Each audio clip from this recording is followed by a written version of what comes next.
Comment fait-on pour maximiser la profitabilité de son entreprise? Trop souvent sur le web, on parle quasiment uniquement de comment attirer des clients en continu, comment augmenter ses ventes ou comment stimuler sa croissance pour obtenir une hyper-croissance. C'est bien beau tout ça, mais je trouve qu'on ne parle pas assez de profitabilité. Alors, ça tombe bien parce que dans cette vidéo, je vais te partager 3 types de stratégies pour t'aider vraiment à maximiser ta profitabilité.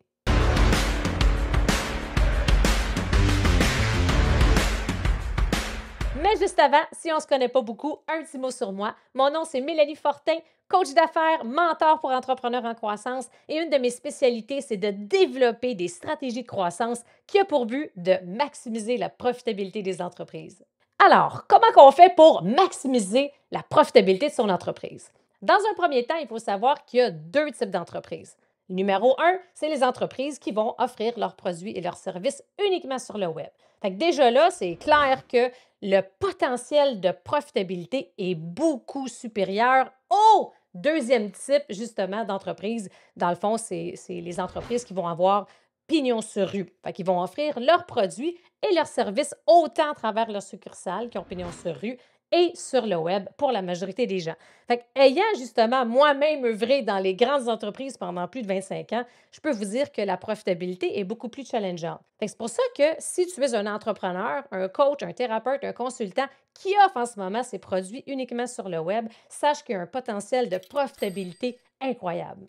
Tu vas voir que dans la vidéo, les 3 types de stratégies que je vais te partager aujourd'hui, ça touche majoritairement les coachs, les entrepreneurs et les consultants qui offrent actuellement leurs produits et leurs services en ligne. Alors, les 3 types de stratégies que je vais te partager font toutes partie de la même famille, soit la famille des offres. Une des erreurs que la majorité des coachs, des entrepreneurs, des consultants que j'accompagne font, c'est que quand vient le temps de faire une offre irrésistible, ils vont faire l'erreur de faire un ramassis de toutes leurs connaissances, outils, techniques, etc. Puis là, ils espèrent qu'après avoir tout mis ensemble, ça fait abracadabra, ting, ça fait une super offre irrésistible.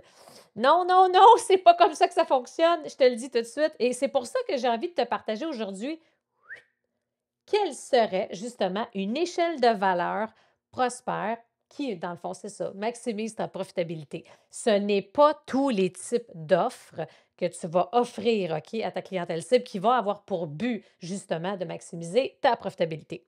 Fait que le premier type d'offre, OK, puis ça, c'est important de bien le comprendre, c'est que l'objectif en soi de cette stratégie d'offre-là, c'est d'éveiller ta clientèle cible. Alors, le premier type d'offre, c'est un type d'offre qu'on appelle d'éveil. Fait que c'est vraiment d'ouvrir justement une nouvelle perspective à ta clientèle cible. C'est de les éveiller par rapport à un sujet quelconque. Ou bien ça pourrait être tout simplement de les aider à changer une croyance, à changer de perspective sur quelque chose. Fait que souvent, c'est que si on regarde avec notre fameuse échelle de valeur, bien, si le numéro 1 est ici, c'est souvent une offre à plus petit prix, bas prix et qui va toucher un maximum de monde. Mais l'objectif, c'est pour préparer la suite. Et c'est vraiment dans la deuxième stratégie d'offre et après la troisième stratégie d'offre qu'on va pouvoir atteindre notre objectif de profitabilité.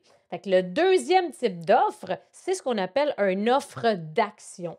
Ça veut dire tout simplement, c'est qu'on va avoir, mais dans le fond, l'objectif, c'est de mettre sa clientèle cible en action. Fait que le programme, j'appelle ça souvent, c'est un programme de mise en action. Un programme qui va avoir pour but d'aider ses clients. C'est comme si on est un peu à côté d'eux, puis de la façon que le programme est fait, puis de la façon que l'offre elle est construite, c'est de faire avancer ses clients, de les mettre en action.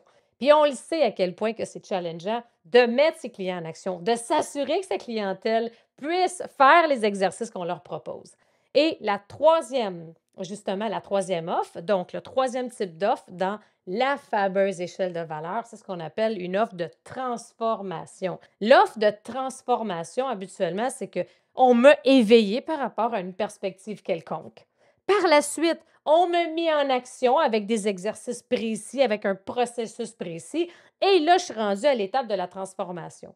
Et plus un client évolue à travers l'échelle de valeur, c'est clair que ça va maximiser la profitabilité. Donc là, je t'explique un peu plus en détail de quoi il en est question. Alors, si le but, c'est de maximiser la profitabilité, mais il faut comprendre qu'à travers notre échelle de valeur, c'est que le but, c'est d'inciter sa clientèle cible à justement se procurer une première offre qui est au début de l'échelle de valeur.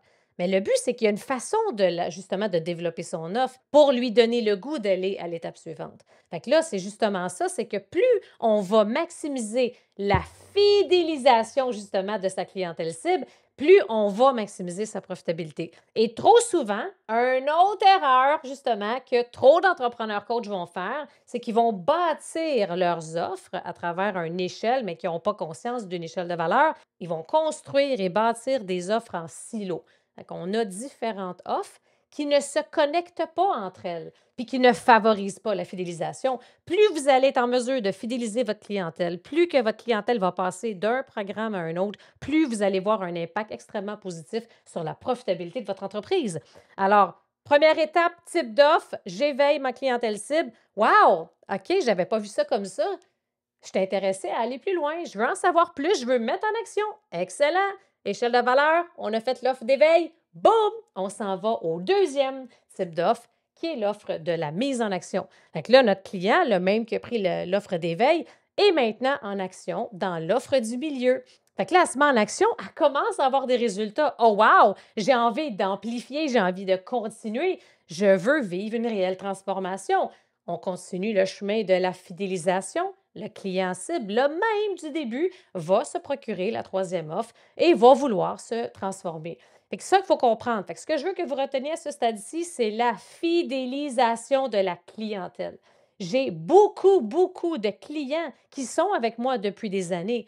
Et ça fait 5 ans que je suis en entreprise, que j'ai mon entreprise Ascensa Leadership de croissance, et j'en ai que j'accompagne depuis 5 ans. Il y en a que ça fait 1 an, 2 ans, 3 ans, 4 ans. Il y en a qui ont fait différents programmes. Il y en a qui montent tout le temps, justement, le prochain échelon. Ça ne veut pas dire que c'est tout le monde qui peut monter les échelons. Ce qui est important ici, c'est de voir, OK, est-ce que j'ai, puis vous devez vous demander la question suivante.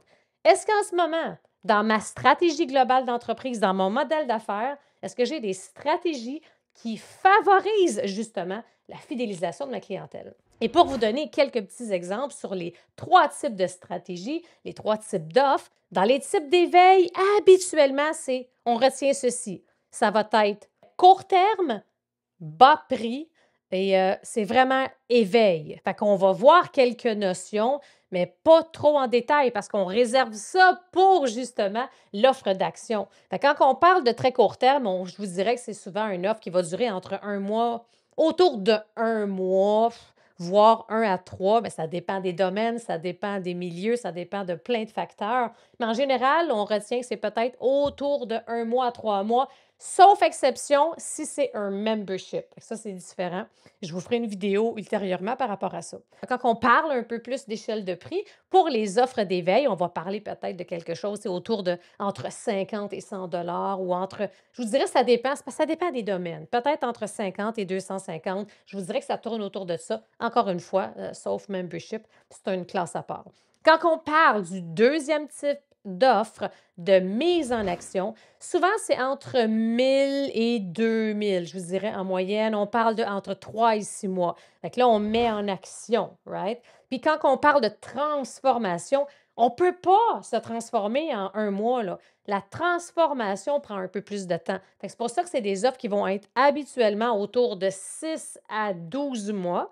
Et c'est des offres souvent qui vont tourner entre peut-être autour de, je vous dirais, entre 3 et 10 000. Mais encore une fois, ça dépend de votre marché, ça dépend de plusieurs critères. Mais ce que je veux que vous reteniez, je pense que l'aspect le plus important, c'est que pour avoir un modèle d'affaires profitable, c'est extrêmement important justement d'avoir une échelle de valeur, ce qui est stratégique, qui favorise la fidélisation de la clientèle. Et quand je parle de stratégie, l'aspect stratégie, c'est que j'ai dessus une stratégie de fidélisation.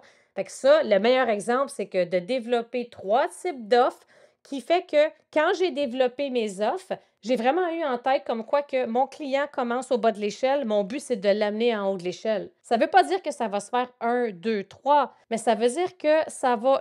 C'est vraiment pensé en ce sens. Fait que ça se peut qu'il y ait des gens qui restent plus longtemps là, puis que dans peut-être plusieurs mois vont aller dans l'offre du milieu. Mais c'est toute une question Quand on parle de stratégie de fidélisation, il faut penser au type d'offre, il faut penser au message, il faut penser à la stratégie marketing. Il y a plusieurs aspects à prendre en considération, mais c'est extrêmement puissant de s'assurer que dès maintenant, dans votre modèle d'affaires, vous avez une stratégie de fidélisation de votre clientèle cible parce que ça, c'est un des meilleurs moyens pour maximiser la profitabilité de votre entreprise. Je t'invite à t'abonner à ma chaîne pour ne rien manquer parce que je te partage régulièrement du contenu sur la vente, l'influence, la croissance et la profitabilité. Et si tu as besoin d'aide justement pour pouvoir t'aider à bâtir une échelle de valeur qui maximise ta profitabilité, je t'invite à télécharger mon outil gratuit que tu vas retrouver dans le descriptif de la vidéo. À bientôt et on se voit à la prochaine vidéo.